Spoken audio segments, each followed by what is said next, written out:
चंद्रयान-1 इसरो के lunar exploration programme के अंतर्गत चंद्रमा की तरफ कूच करने वाला भारत का पहला अंतरिक्ष यान था।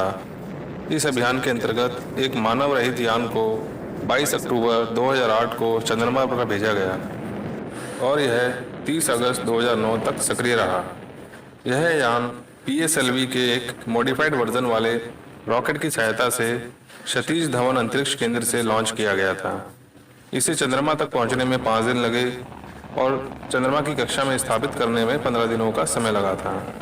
चंद्रयान ऑर्बिटर का मून इम्पैक्ट प्रोब 14 नवंबर 2008 को चंद्र सतह पर उतरा, जिससे भारत चंद्रमा पर अपना झंडा लगाने वाला चौथा देश बन गया। चंद्रयान-1 का मुख्य उद्देश्य चंद्रमा की सतह की डिटेल मैपिंग और पानी के अंश और हीलियम की तलाश करना था। चंद्रयान-1 ने चंद्रमा से 100 किलोमीटर ऊपर 525 किलोग्राम का एक सैटेलाइट पोलर ऑर्बिट में स्थापित किया। यह सैटेलाइट अपने रिमोट सेंसिंग इंस्ट्रूमेंट के जरिए चंद्रमा की सतह की बहुत सी पिक्स सेंड करने में कामयाब रहा था। इंडियन स्पेसक्राफ्ट लॉन्च के अनुक्रम में यह 27वां उपक्रम था। इसका कार्यकाल लगभग 2 साल का होना था, मगर नियंत्रण कक्ष से संपर्क टूटने के कारण इसे उससे पहले ही बंद कर दिया गया। चंद्रयान-1 के साथ ही भारत चांद को यान भेजने वाला छठा देश बन गया था। इस क्रम में चंद्रमा और मंगल ग्रह पर मानव सहित विमान भेजने के लिए रास्ता खुला।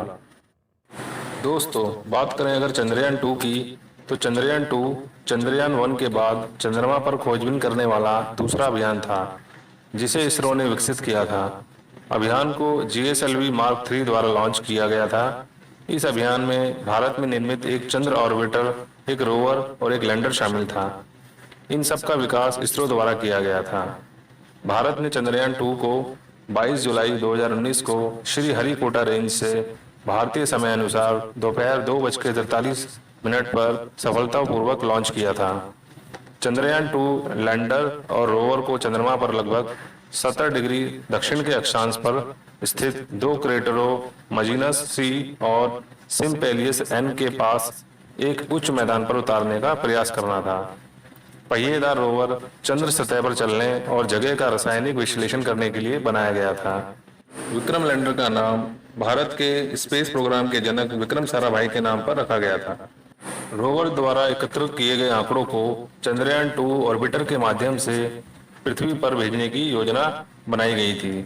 हालांकि भारतीय समय अनुसार लगभग 1:52 पर लैंडर लैंडिंग से लगभग 2.1 किलोमीटर की दूरी पर अपने पाथ से भटक गया और अंतरिक्ष यान के साथ ग्राउंड कंट्रोल ने संचार खो दिया। इस मिशन में रोवर को चांद की सतह पर उतारने के लिए विक्रम लैंडर ऑर्बिटर से अलग हुआ था और अपने 800 न्यूटन के मुख्य तरल इंजन का उपयोग करके 30 किलोमीटर बाय 100 किलोमीटर की निचली चंद्र कक्षा में उतर गया था। अपने सभी ऑनबोर्ड सिस्टम की जांच करने के बाद इसने एक नरम लैंडिंग का प्रयास किया, जिससे रोवर को तैनात किया जाना था। इस दौरान इसने लगभग 14 पृथ्वी दिनों तक वैज्ञानिक गतिविधियां की और इस प्रयास के दौरान ही विक्रम दुर्घटनाग्रस्त हो गया। चंद्रयान-2 का प्रज्ञान नामक रोवर एक 6 पहियों वाला रोबोट वाहन था। प्रज्ञान एक संस्कृत शब्द है जिसका अर्थ होता है ज्ञान।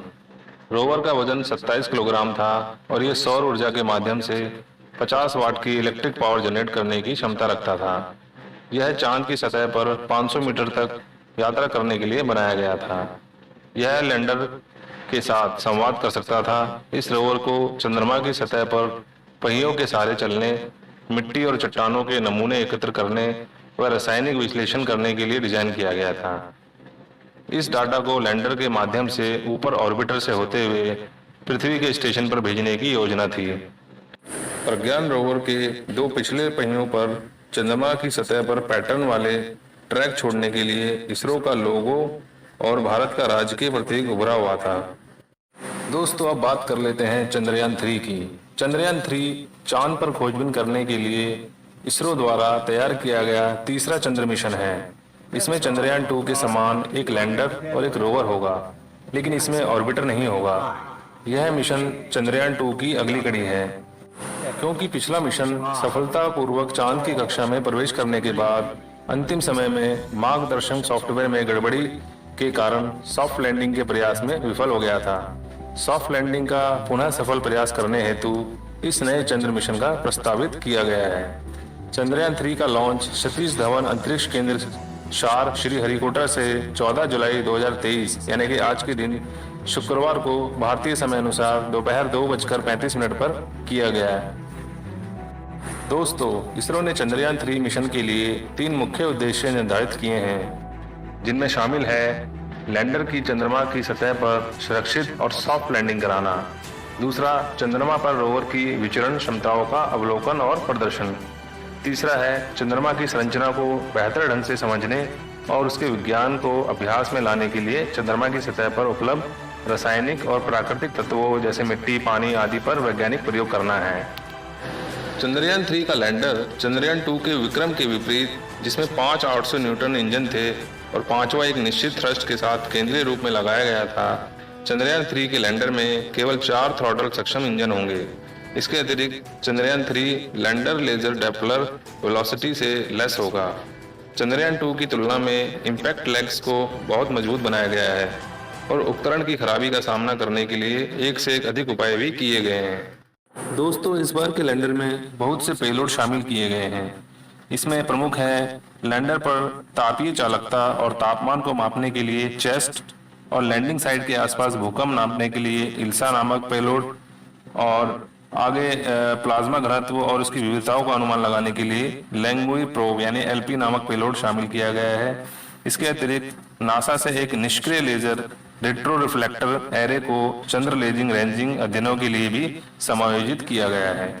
वहीं चंद्रयान 3 का जो रोवर है प्रज्ञान रोवर, लैंडिंग साइट के आसपास तत्व की संरचना पता लगाने के लिए अल्फा पार्टिकल एक्सरे स्पेक्ट्रोमीटर और लेजर प्रेरित ब्रेकडाउन स्पेक्ट्रोस्कोप नामक पेलोड से युक्त है।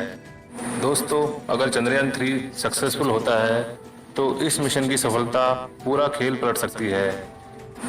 यह भारत को तेजी से बढ़ने के लिए बड़ी खुराक देने की क्षमता रखता है। इससे स्पेस सेक्टर में निजी निवेश को प्रोत्साहित करने में मदद मिलेगी। इस मिशन की सफलता से बहुत कुछ जुड़ा है। यह विकसित भारत बनने की दिशा में एक बड़ा कदम होगा। इस मिशन से कई तरह के मौके खुल जाएंगे। इन अवसरों से भारतीय अर्थव्यवस्था को दौड़ने के लिए बड़ी खुराक मिलेगी। चांद पर खोज से जुड़ा यह मिशन धरती पर जियोपॉलिटिक्स के लिहाज से भी बहुत खास है। सफल होने पर यह भारत को अमेरिका, रूस और चीन के साथ दुनिया के सबसे शक्तिशाली देशों में खड़ा कर देगा। दोस्तों, आंकड़ों के अनुसार भारत की स्पेस इकोनॉमी 2020 तक 9.6 अरब डॉलर की थी। वहीं 2025 तक इसे बढ़ाकर 13 अरब डॉलर के हो जाने के आसार हैं। आज भारत का अंतरिक्ष क्षेत्र निजी कंपनियों के लिए भी खुला है। देश में 140 से ज्यादा स्पेस टेक स्टार्टअप हैं। इनमें स्काई रूट, सेटश्योर, ध्रुव स्पेस और बेलाट्रिक्स जैसी कंपनियां शामिल हैं। ये ऐसी टेक्नोलॉजी बनाने पर काम कर रही है जिनका रोजमर्रा के जीवन में इस्तेमाल है। ये कंपनियां सैटेलाइट आधारित फोन सिग्नल, ब्रॉडबैंड, OTT से लेकर 5G और सोलर फॉर्म तक में स्पेस टेक्नोलॉजी का इस्तेमाल करने के मौके तलाश रही है। भारत के स्पेस सेक्टर में पैसा लगाने के लिए निवेशक लालायित हैं। स्पेस इंडस्ट्री में सरकार निजी सेक्टर का ज़्यादा पार्टिसिपेशन चाहती है। इसी मंशा से उसने भारतीय अंतरिक्ष नीति 2023 को मंजूरी दी है। यह निजी सेक्टर के लिए भारत के अंतरिक्ष क्षेत्र में निवेश की संभावनाओं को बढ़ाई। जहां तक चंद्रयान 3 मिशन की बात है तो इसकी सफल लैंडिंग भारत के लिए निर्णायक पहल होगा। ये न केवल देश के अंतरिक्ष खोज की दौड़ में बढ़त दिलाएगा, अलबत्ता अर्थव्यवस्था में भी योगदान देगा। रोजगार के मौके पैदा करने से लेकर निजी निवेश में बढ़ोतरी और यहां तक कि तकनीकी प्रगति तक में चंद्रयान 3 मिशन भारतीय अर्थव्यवस्था के अलग अलग पहलुओं को बढ़ावा दे सकता है। आज इस क्षेत्र में ब्लू कॉलर और व्हाइट कॉलर दोनों तरह की लाखों नौकरियां पैदा करने की क्षमता है। तो दोस्तों, स्पेस से रिलेटेड ये वीडियो आपको कैसा लगा कमेंट करके जरूर बताना। वीडियो अच्छा लगा तो लाइक जरूर कर देना और अगर नए हो मेरे चैनल पर तो प्लीज़ सब्सक्राइब का बटन जरूर दबा कर जाना।